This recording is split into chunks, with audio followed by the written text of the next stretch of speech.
2026 का पश्चिम बंगाल चुनाव देश की सबसे बड़ी राजनीतिक जंग बन चुका है, क्योंकि एक तरफ है देश के प्रधानमंत्री नरेंद्र मोदी जो पूरे दम के साथ बंगाल जीतने निकले हैं, तो वहीं दूसरी तरफ है दीदी यानी ममता बनर्जी, जिन्होंने 34 साल तक राज करने वाली वामपंथी सरकार को जड़ से उखाड़ फेंक कर अब लगातार चौथी बार सत्ता में वापसी की तैयारी में लगे हैं।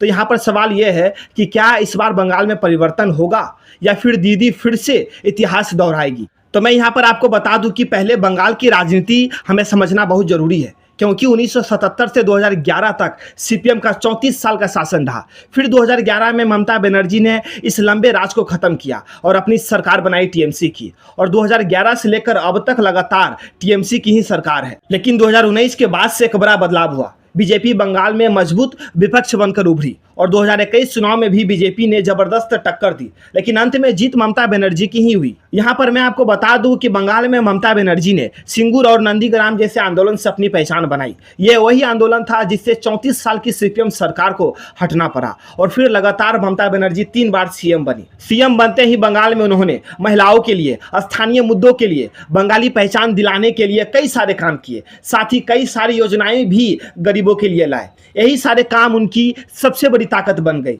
अब बात करें बंगाल में बीजेपी की कि कैसे वो अपना पांव पसार रहे हैं, तो मैं आपको बता दूं कि बंगाल में घुसपैठिया, राष्ट्रीय सुरक्षा, बेरोजगारी, भ्रष्टाचार और केंद्र सरकार की ताकत को लेकर बीजेपी अपना टारगेट बना रहा है।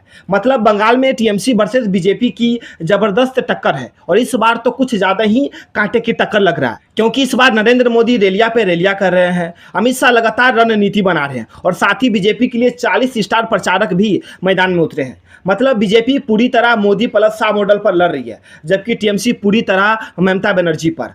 यानी यह चुनाव बन चुका है केंद्र की ताकत वर्सेस क्षेत्रीय ताकत। अब इन दोनों में जीतेगा कौन, वो तो 4 मई को ही पता चलेगा। लेकिन आपके हिसाब से क्या होगा, दीदी फिर से आएगी या बीजेपी की एंट्री होगी? कमेंट में जरूर बताइए।